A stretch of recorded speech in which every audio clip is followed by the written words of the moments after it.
नमस्कार दोस्तों, मैं हूं गामनी। स्वागत करती हूं आपका अपने चैनल दिल्ली के जंतर मंतर पर। हम आपको लेकर आ चुके हैं। लगातार बिल्डर्स जो है, कुछ बिल्डर्स की जो घपलेबाजी की खबरें हैं वो दिन प्रतिदिन जो है बढ़ती जा रही है। कुछ दिन पहले भी हमने आपको इस तरीके की खबरें दिखाई थी।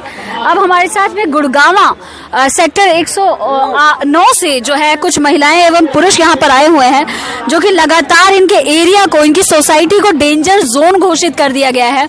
40-50 साल चलने वाले घर 4-5 साल में टूट रहे हैं। कितना कच्चा मटेरियल का यूज हुआ है, आइए इसकी ज्वलंत जो चीजें हमें बता रही थी उनसे बात करते हैं। सबसे पहले मैडम, मैं स्वागत करती हूँ आपका अपने चैनल में। क्या नाम है आपका? मेरा नाम मिसेज पुष्पा।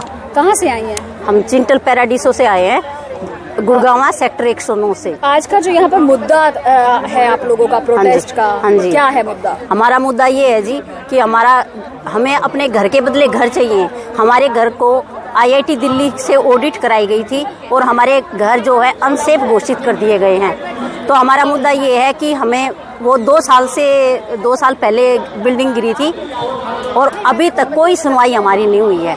तो हम ये चाहते हैं कि हमें अपने घर के बदले घर मिले और जब तक हमारा घर बना के बिल्डर हमें वापस नहीं करता तब तक हमें वो रेंट दे। अच्छा, हाँ जी। अभी कितने लोग आए थे आप लोगों की संख्या कितनी है? हमारे 100 से ऊपर लोग थे यहाँ पे। 100 से ऊपर। हाँ जी। इतना सब कुछ करने के बावजूद भी लगातार आपने जैसा कि ऑडिट करवाया, हाँ जी, अब दिल्ली के जंतर मंतर पर भी मौजूद होकर अपनी आवाज को शासन प्रशासन तक पहुँचाने का काम किया।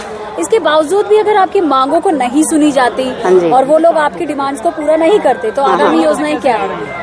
हमारा केस वैसे सुप्रीम कोर्ट में भी चल रहा है और जब तक हमें हमारी मांग नहीं मानी जाती तब तक हम लड़ते ही रहेंगे। आपकी कोई सोसाइटी है, कुछ नाम है, किसके बैनर तले आप यहाँ पर हैं? ये तो सोसाइटी है, लेकिन अभी उसमें क्या है कि 5 बिल्डिंग गिरी हुई हैं और 5 अनसेफ दिखाई हैं। 9 हमारी जो पूरी सोसाइटी है उसमें 9 बिल्डिंग है, उसमें से 5 अनसेफ हैं और 4 सेफ हैं। तो जो अनसेफ हैं ये बताएंगे पूरे। सर एक बार इनके क्वेश्चनों के आंसर दिए प्लीज। अब हमारे साथ ऑर्गेनाइजर टीम के कुछ लोग हमारे साथ में यहाँ पर जुड़ चुके हैं। सर, बेसिकली जो इतनी बड़ी परेशानी है उस सोसाइटी पर डेंजर जोन घोषित कर दिया गया है। 40-50 साल चलने वाली बिल्डिंग्स 4-5 साल में टूट रही है, इस तरीके की स्थिति बन चुकी है। इसका जिम्मेदार किसको मानते हैं? देखिए, इसका जिम्मेदार पूरी तरह से प्रशासन है।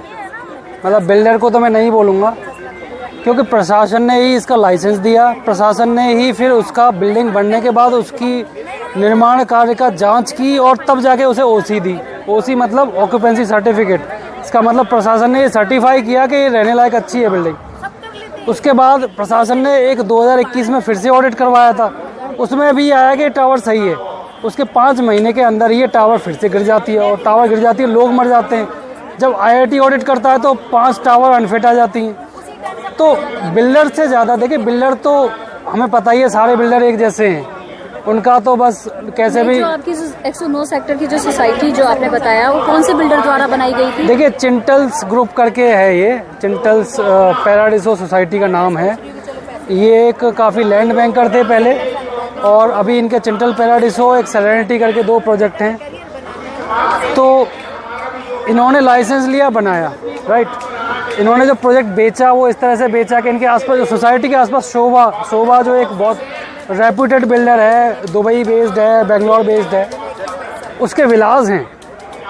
तो बिल्डर ने इस तरह से बेचा, मार्केटिंग की प्रोजेक्ट की, कि ये शोभा नहीं बनाया है।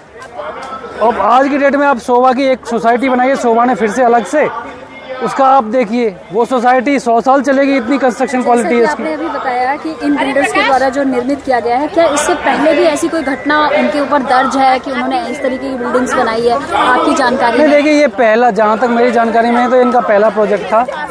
इन्होंने शोभा से, ATS से कोलैबोरेट किया था। जॉइंट डेवलपमेंट में लोगों ने प्रोजेक्ट बनाए थे और समहाउ गिर गया उसको। मनोज जी, इतना सब कुछ करने के बावजूद भी अपनी समस्या को लेकर आपने हर जगह जांच करवा ली। आप दिल्ली के जंतर मंतर पे पहुंच गए, शासन प्रशासन को भी मेमोरेंडम सौंपने वाले हैं कि ऐसी स्थिति है, डेंजर जोन है हमारा। इसके बावजूद भी अगर आपकी आवाज़ को सरकार ने नहीं सुना और आपकी बातों को मद्देनजर नहीं रखा, तो आगामी क्या योजनाएं हैं, क्या कुछ करने वाले हैं? देखिए, कई योजना हैं। हम सुप्रीम कोर्ट में भी हैं ऑलरेडी, बिल्डर के अगेंस्ट, प्रशासन के अगेंस्ट। सुप्रीम कोर्ट का जो भी निर्णय आएगा वो हमें मंजूर है, जब भी आए, है ना। अगर ये बिल्डर ये सोचता है कि हम केस नहीं लड़ेंगे, कोर्ट में नहीं लड़ेंगे, तो ये बिल्डर की और प्रशासन की बहुत बड़ी गलतफहमी है। ऐसा नहीं होने वाला है, हम अंत तक लड़ेंगे और अपना हक जीत लेंगे। और रही बात इसकी कि हम आगे गवर्नमेंट को क्या करेंगे, देखिए हम अपने वोट की ताकत का इस्तेमाल करेंगे, ठीक है। चुनाव आने वाले हैं, हम इनको दिखा देंगे कि हम क्या हैं। Thank you.